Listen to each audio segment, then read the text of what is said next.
now so far this month, we're like, our sales are clearly double what they were last year this time. um, so that's, we've totally reversed the trend of we were probably down about 30 or 40% for the year. And we've totally reversed that. And now we're up double. We've also seen success in our emails. The open rate's gone up by about 15%. And our first time buyers um, average order value, it's a lot higher than our average order value all around. And same with like abandoned carts. I think the biggest thing for us is sort of a confidence level in knowing that we're capable of figuring out what we need to do. It seemed totally daunting to create and run Facebook ads, especially when you have agencies telling you that it's going to cost you $3,000 a month to manage that. And you're like, well, that must require, a degree and lots of, I don't know, whatever. That's crazy for a small business. So we were like, it just seemed very much beyond our capabilities, especially time wise. But I mean, now that I think we've been running ads for a couple months solid now, 2.5 months. And yeah, once you actually get it going, you're not on autopilot. You're always, as Daryl says, always tending your garden and seeing what's working, getting rid of the stuff that's not working and planting new things. But it's not a huge time commitment once you're actually in it. I mean, I think it's just sort of showed us that we do have, it's just sort of put a fine point, a literal dollar amount on something that we knew was possible, but didn't know quite how to access. Yeah. I think because we are like anti-corporation, we're not big or family. I think we just thought, oh, we could never do that because we don't have all that money and we don't have all those people to work for us. And, none of us went to school to do this kind of thing. I think you just like assume that you can never do it. So to have the power to actually do it and to be like, oh, we might even know more than them at this point.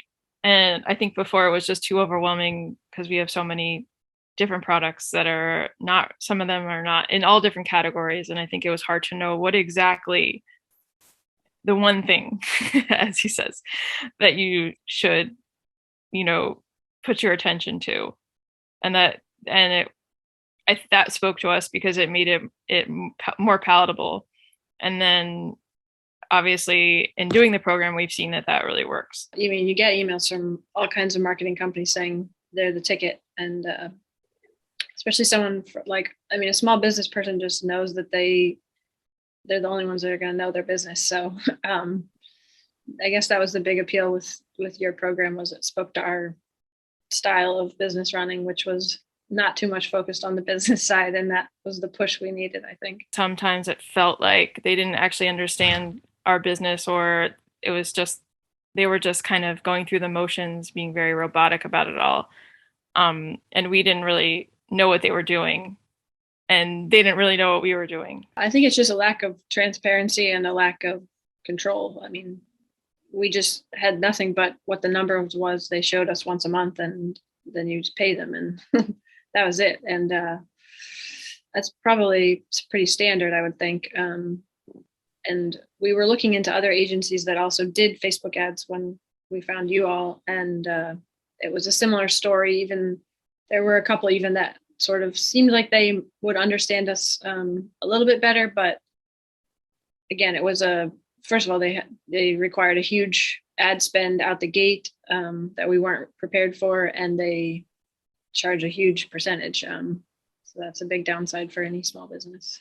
You just have to honestly look at yourself and your business and where you see it going. And if you think that you want to still be doing it in 5 or 10 years as the landscape continues to change dramatically for small businesses, then you sort of just need to say, I need to take control. And so how are you going to do that? And you can either decide to pay someone, which feels kind of not great, or you can learn how to do it yourself.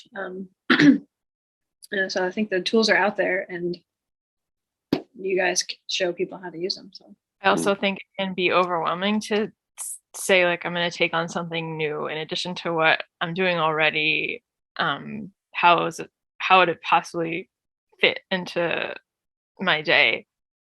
But um, I would say just go for it. And I think you'll find that it's something that you actually feel like purposeful as part of your day. Because once you do the initial part, I think it's very, very short time that you need to spend on it. Um, and it's actually sort of exciting when you see that there's results. So it's not something annoying. It's not like, oh, I have to do that. It's like, it's like a good thing. I'd rather do that than, talk to somebody complaining about, I don't know, that their USPS lost their package or something.